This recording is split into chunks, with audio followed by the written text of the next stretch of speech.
বুধবার কোচবিহার জেলার 3 বিঘা করিডোর পরিদর্শন করলেন বিধানসভার পরিবেশ, বন ও পর্যটন বিষয়ক স্ট্যান্ডিং কমিটির প্রতিনিধি দল।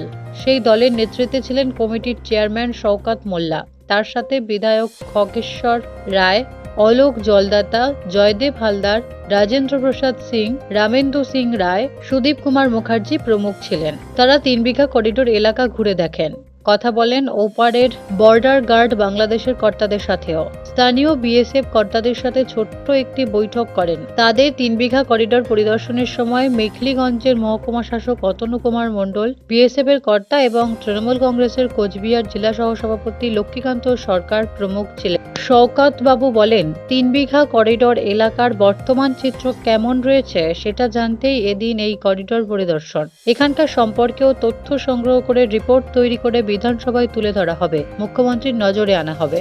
এখন আমাদের পশ্চিমবঙ্গ বিধানসভার যে এনভায়রনমেন্ট, ফরেস্ট অ্যান্ড ট্যুরিজম যে স্ট্যান্ডিং কমিটি, আমরা গতকাল রওনা হয়েছি, গত পরশুদিন রওনা হয়েছি।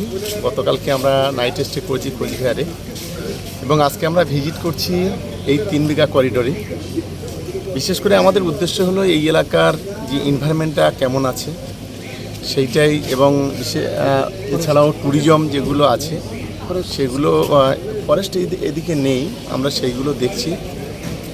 এবং এখানে যা যা সমস্যা আছে বিশেষ করে আমাদের কোচবিহার জেলাতে, সেই বিষয়গুলো আমরা আমাদের স্ট্যান্ডিং কমিটির পক্ষ থেকে আমরা রিপোর্ট আকারে অ্যাসেম্বলিতে পেশ করব এবং আমাদের রাজ্যের মাননীয় মন্ত্রী, মুখ্যমন্ত্রী মমতা বন্দ্যোপাধ্যায়, আমরা তার কাছে এগুলো রিপোর্ট আকারে পাঠাবো, যাতে করে যে সমস্ত ডেভেলপমেন্টগুলো এখনও বাকি আছে এবং যেগুলো দরকার সেই বিষয়ে আমরা মাননীয় মুখ্যমন্ত্রী আলোকপাত করব।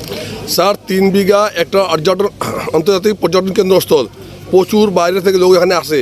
সবচেয়ে বলছে 3 বিঘাতে এখানে কোনো পানীয় জলের ব্যবস্থা নাই, বিশ্রাম ঘরের ব্যবস্থা নাই, কোনো কিছু এখানে ব্যবস্থা নেই স্যার এখানে। স্যার, দেখুন, আমাদের জেলা শাসক আছেন, নিশ্চিতভাবে আমরা যে বিষয়গুলো জানছি বা শুনছি, সংশ্লিষ্ট যিনি জেলা শাসক আছেন, আমরা তার সঙ্গে নিশ্চিতভাবে কথা বলবো, যাতে করে এই এলাকার যে পানীয় জলের সমস্যা বা রোডসের যে সমস্যা আছে সেগুলোকে অন্তত নিয়ে আলোচনা করব। এবং আমরা এখানে যে বর্ডার সিকিউরিটি ফোর্সেস আছে তাদেরও কিছু সমস্যা আছে, সেই বিষয়টাও আমরা নিশ্চিতভাবে আলোচনা করব। স্যার, এখান থেকে 10 হাত দূরে স্যার একটা পার্ক আছে।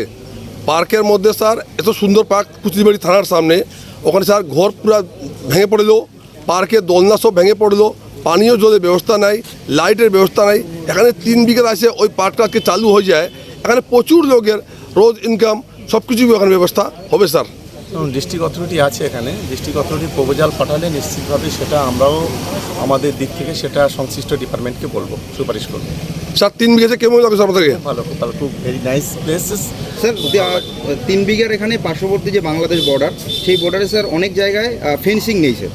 তো স্যার মানে বিএসএফের তরফে জানানো হচ্ছে যে রাজ্য সরকার জমি দিচ্ছে না। তো এই বিষয়টাকে স্যার আপনারা বিধানসভায় তুলে ধরবেন এবং স্যার ফেন্সিংয়ের ব্যাপারে স্যার আলোচনা করবেন? বিষয়ে আমরা যতটুকু জেনেছি ইতিমধ্যে সার্ভে হচ্ছে, নিশ্চিতভাবে আগামী দিনে হবে।